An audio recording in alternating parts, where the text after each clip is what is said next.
Thank you very much, Dr. Duile, for having me around again. I think this is the third time I'm going to be involved in your program. And well done for doing this. I mean, to navigate and get the Africans and United States of America together. The African continent, we are all partners in progress and we need to do that. And what I'm talking about today is a sustainable ecosystem of African businesses. Well, I think this is a very good topic because there's need for our investors to know what is happening in Africa and how things work in Africa. I know a lot of investors. I know United States of America, they've done a lot of businesses in Africa, especially in Nigeria. And I know we are major partners. And I would say, well, we're looking forward to who is going to win the election. And with that, well, I'm just watching the telly now. I mean, I pray that whoever we pray that we win, will win. A sustainable ecosystem of African businesses. What I'm going to talk about the overview, and I will talk about the wealth of Africa and its potentials, and I will talk about the problems, because there's no point in painting a picture that you don't talk about, because we don't identify problems, we are not going to have profile solutions to those problems. And we will look at the way out. So I will start with the overview. The startup ecosystem in Africa is growing from strength to strength.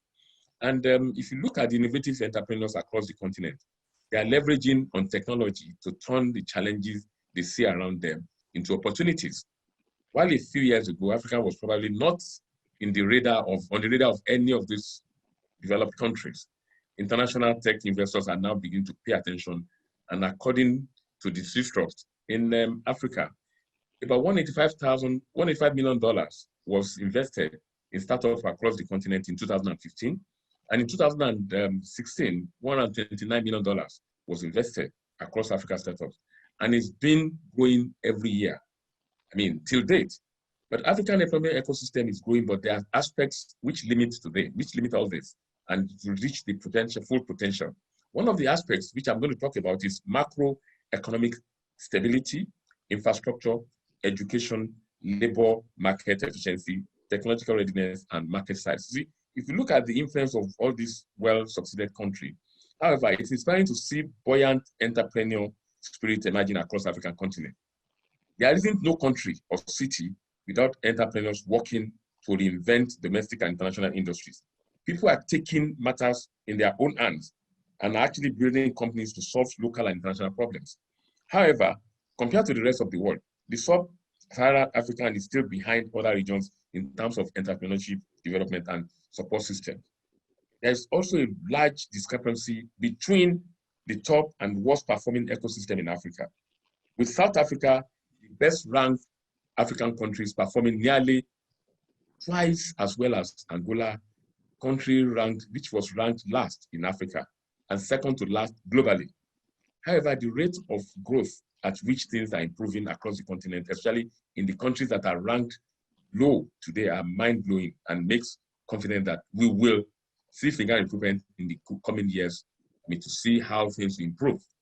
It should be stressed that there are more active, positive government support needed to reduce the difficulties facing startups and to simplify laws, helping entrepreneurs focus on what really matters in their business. Because if the government fails to support all these startup businesses, they won't get. And that's why some governments, they give, in Nigeria, we have Ankobora, we have SMSC funds, we have SMA Clinic, which I happened to be involved when I was in Ogun State. But we have to look at the best African startup cities. And there, we have Lagos, we have Nairobi, we have Cape Town, we have Cairo, we have Tunis, we have Kigali, we have Accra, we have Joburg, Kampala, and Casablanca. But I'm happy to tell you that Lagos actually emerged as the best startups ecosystem in Africa. It ranked ahead of Nairobi, Kenya, and Cape Town, which is in South Africa. The report noted that Nigeria actually entered startup scene later than Kenya. Nigeria came in late, and South Africa, and even Egypt. But they have accelerated quickly and even nurtured unicorn called Jumia, an online shop for electronics, phones, fashion, and recently Paystack, amongst numerous others. And I will tell you the success story of Paystack during the course of my presentation. According to it, the main challenges that Nigeria faces includes inadequate infrastructure, resulting to unreliable power, poor internet connections, which actually, I mean, internet is very key. If I don't have good internet connection, I won't be able to be talking to you now. It's the key project that needs to be focused on, especially the people that are organizing that. Then we are confident that if infrastructure is improved, Nigerian founders will be able to move forward for the benefit of their country and economy. Relatively stable after climbing one spot in the global rankings. Nigeria seems to be enjoying good momentum now. South Africa currently has one city in the top 200. Cape Town is ranked 157 after dropping from 17 spots, while Joburg is ranked 248th after increasing 20 spots. South Africa is still the highest ranked African country, but is no longer in the top 50 club after dropping 13 spots. However, the report noted that despite being one of the Africa's well-established startup ecosystem, Kenya still has room to improve. The country receives far less global funding and investment and has fewer help from government initiatives. So these are areas that we need to look at as even as government. Our government needs to look at because they are present, they are higher ranked countries. Kenya is now very close to overtaking South Africa as the highest ranked African country and now ranks at 52. So we need to look at that and see how government, because if there is no support from government, this still will be, because there are so many regulations that have been made by government, and then like we talk about ease of doing business, it must be there. If it's not there, they're going to have problems. Then I mentioned the good success story to you earlier. I said from Paystack to Stripe, a bright light shines on African tech ecosystem. There's the two young men, Shola Akinlade and Ezra Olubi, they are co-founders of Paystack. Good news is that the news broke last month that Stripe, a United States tech company known as specifically as for digital payments in Silicon Valley, has acquired Nigerian tech startup Paystack in a mouth-watering deal rumored to be around $200 million. Paystack is acquired by Stripe to accelerate online commerce across Africa, pending standard closing conditions, including regulatory approvals. So once they get, because that's what I was just talking about, regulatory approval is key. Government approval for them to be able to do all these things. If they don't have the support of government, the problem is still there. But it's been acquired, and the news all over. The African tech company is expanding very rapidly. Hello? The acquisition sends positive signals about the tech ecosystem in Africa. The Paystack acquisition will have a ripple. The opening remarks, I told you that. That's the first part. Okay, no problem. We've started, so it's not a problem. We'll see her in the afternoon. No problem.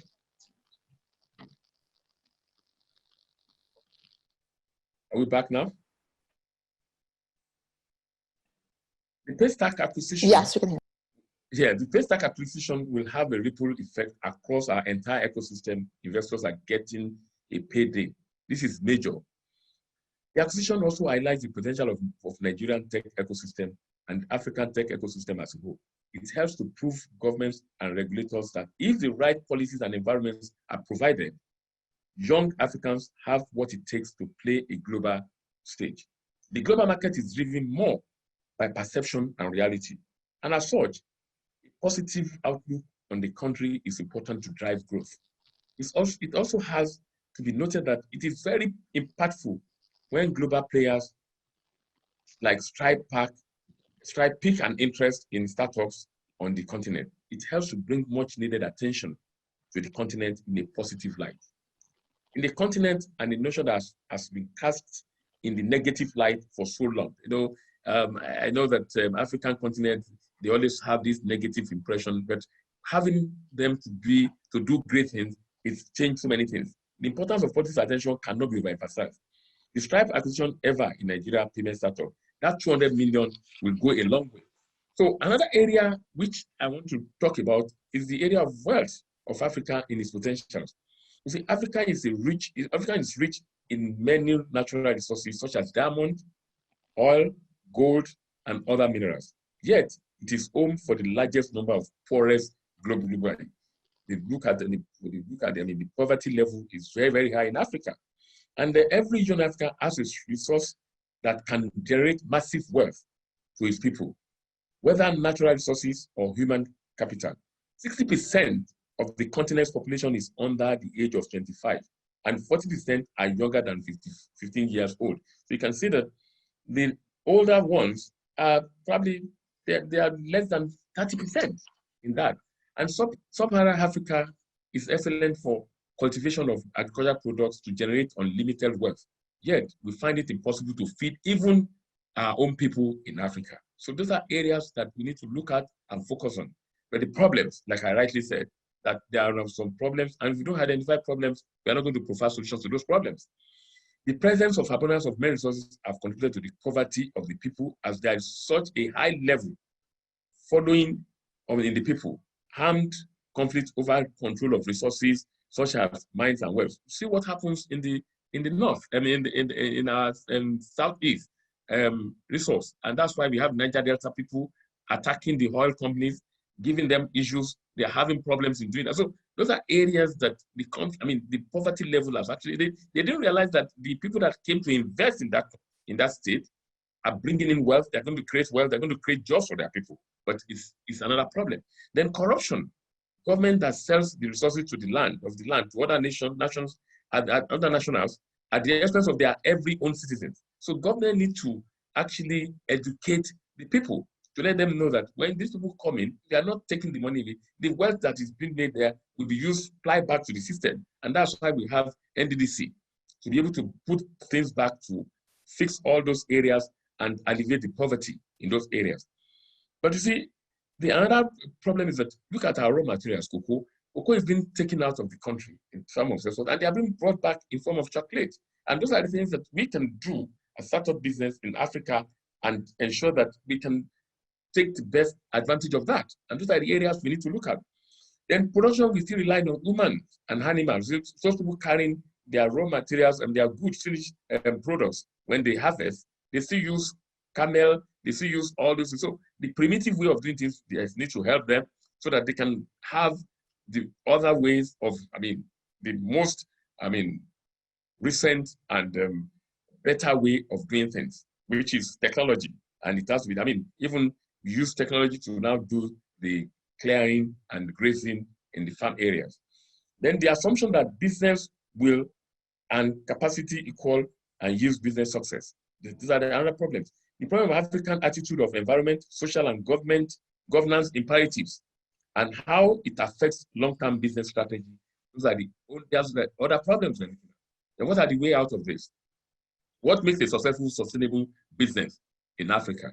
We consider accountability, we consider transparency, sustainable management models, and profitability. A focus on 3 pillars of sustainable development. Look at the social development, economic growth, environmental protection. The development of business in Africa must be self-sustainable without external help is very key. Then by leveraging on the strength of the people, African startup ecosystem as of 2018 is on par with South Asian of 2014, with an expected significant increase by 2022. Those are areas that we need to look at and the way out.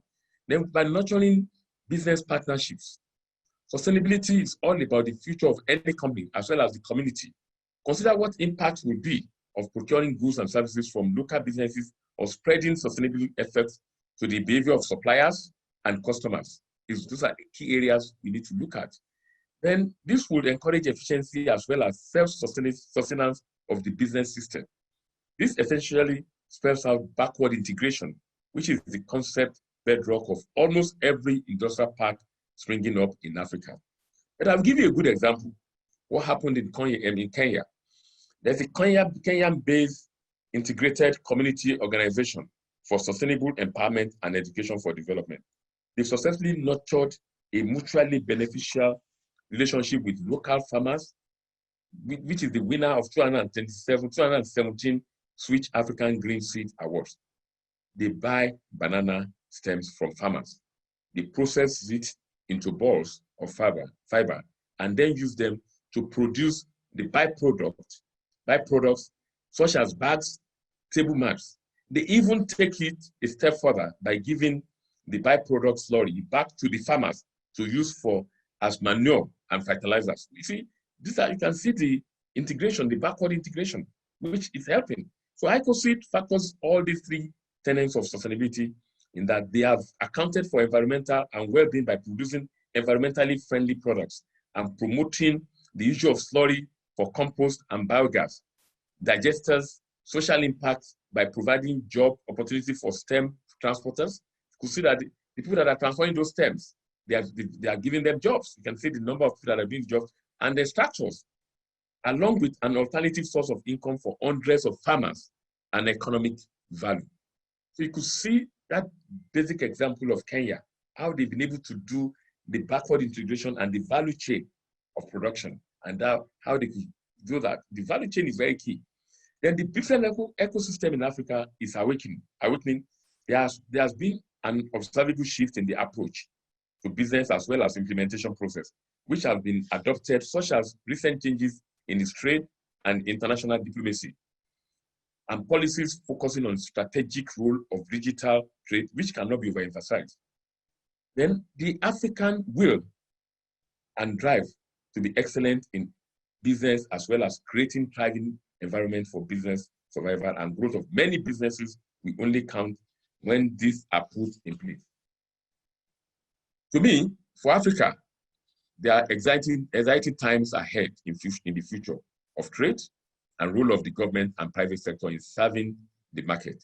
We should ask ourselves that 20 years from now, when a friend mentions the word trade in a conversation, will we still visualize a physical building in a location, or will we see an innovative system that embraces the needs of clients and addresses and multidimensional nature of African complex economy?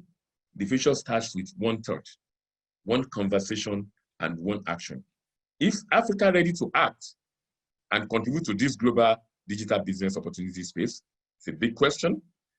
In an emerging surveillance society in which data sharing and surveillance system allow others to know more about us than we do.